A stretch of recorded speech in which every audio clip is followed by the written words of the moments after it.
Hey folks, good afternoon. I'm back 2 days in a row. I'm trying to get better about this. I always forget to ask if you would please subscribe to my channel and hit the like button. I would really appreciate it.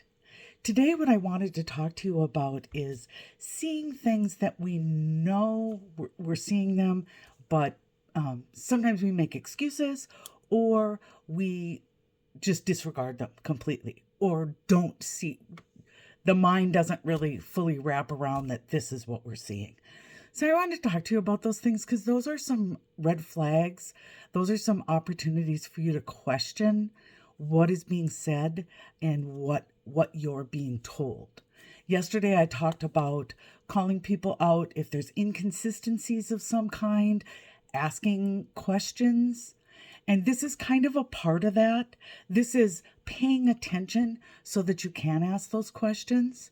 And one of the big ones has to do with pictures. And there's two different things. One is if every picture that you see clearly is not a selfie, they didn't take the picture, it's from a distance, that can be an indicator that this person found that image online.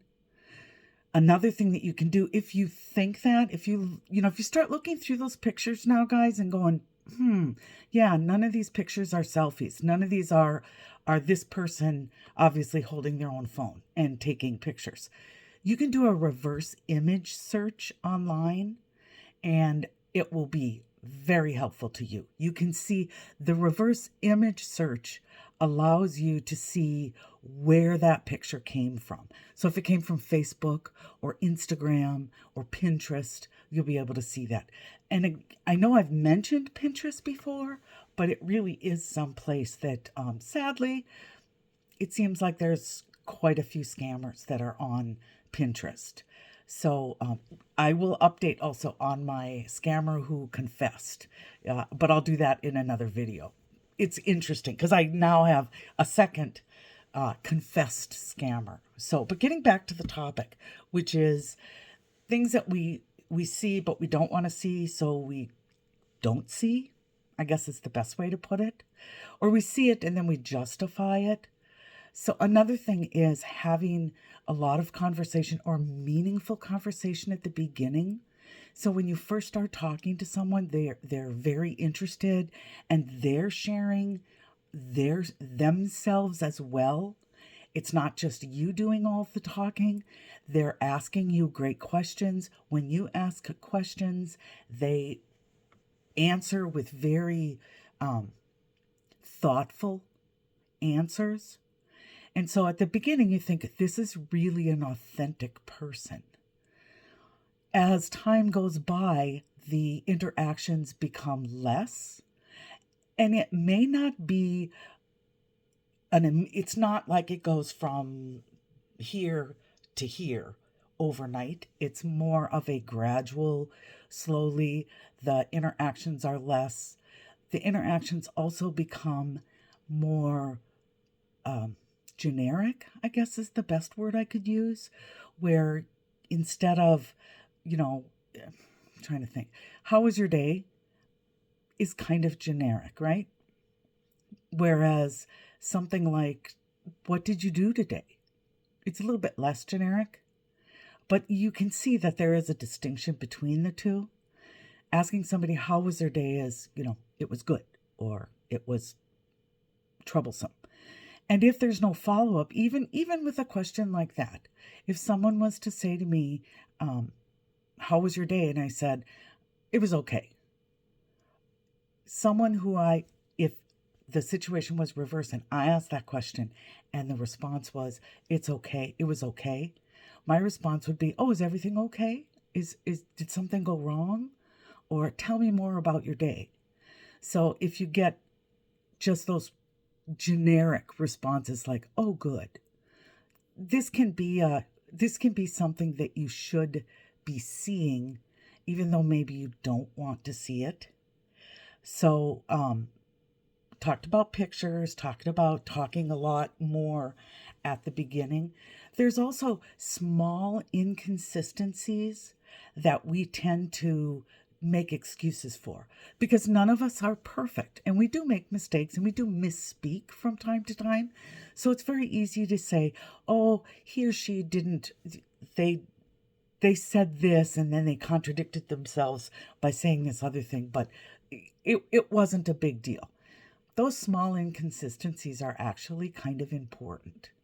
If you think about yourself, do you make those kinds of mistakes and not correct yourself at the time? So if you said, yesterday, I slept until 10 o'clock in the morning, and then you realize, no, that was the day before. Even though it's something small, you'd probably say, actually, it was the day before. Those inconsistent statements that appear to be small enough that you consider them insignificant, those are not insignificant. Those are indicators of somebody who doesn't remember what they told you.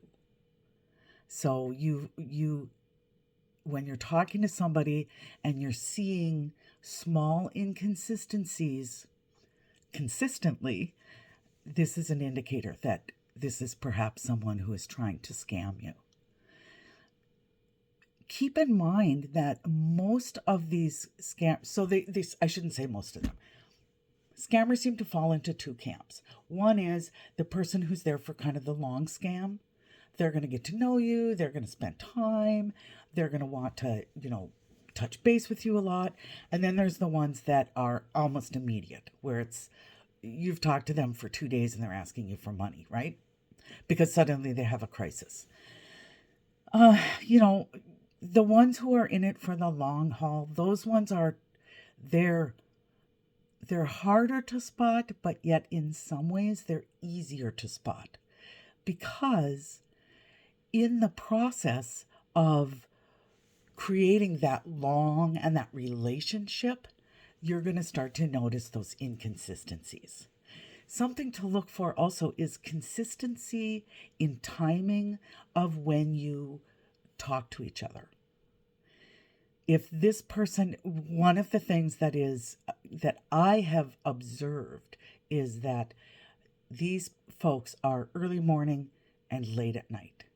And this is because I suspect it's because of where they're located. So if they're located not in the United States, if they're located on another continent, the time zones make a difference. And so you won't generally hear from them during times that would be middle of the night for them. And you can look back at your texts, you can look back at your emails to see what's the timing on when this person is reaching out to you, and see if there's a consistency. Looking for patterns is a really good way to see what we don't want to see, but we know we see. Our gut can be pretty smart. And so it's easy, but it's also easy for us to say, no, I'm being overly cautious. I'm being overly sensitive. This person just had a couple of rough days. That could be. It could very well be. But if your gut is saying something's just not 100% right, go back and reread what you've written and what they've written. Look for those inconsistencies, and look for, one of the other things that I look for is questions not answered, or answered in a non-answer way. So if you ask someone, I always ask kind of deep, maybe they're not so deep, questions, but I'll ask things like, if you could only show someone one thing in your life that would define you, and they would learn so much about you from that one thing, what would it be? Now, this is a tough question for somebody who's not, if they're claiming to be one nationality and they're not, they're another nationality. This is a tough question to answer, because that question is cultural to a great extent. In some cultures, that would be a place. In other cultures, that would be an object. Okay, so, and what that object would be or what that place would be, that makes it's a tough question to answer if you're not authentically who you say that you are. So I had another thought, which of course flew out of my head when I started talking about that. So there will be more videos, I have no doubt. I try to keep these short because I don't want folks to, I don't like to listen to somebody go on and on and on. So again, hit the like button. Please subscribe. I would greatly appreciate it. And put your comments down below. What are some of the things that you saw or you see and you really don't want to see, or you really don't want to admit that you see? Please share. I'd love to hear. I'd love to get some good conversation going about this. And remember, we pay for love with our hearts, not our wallets.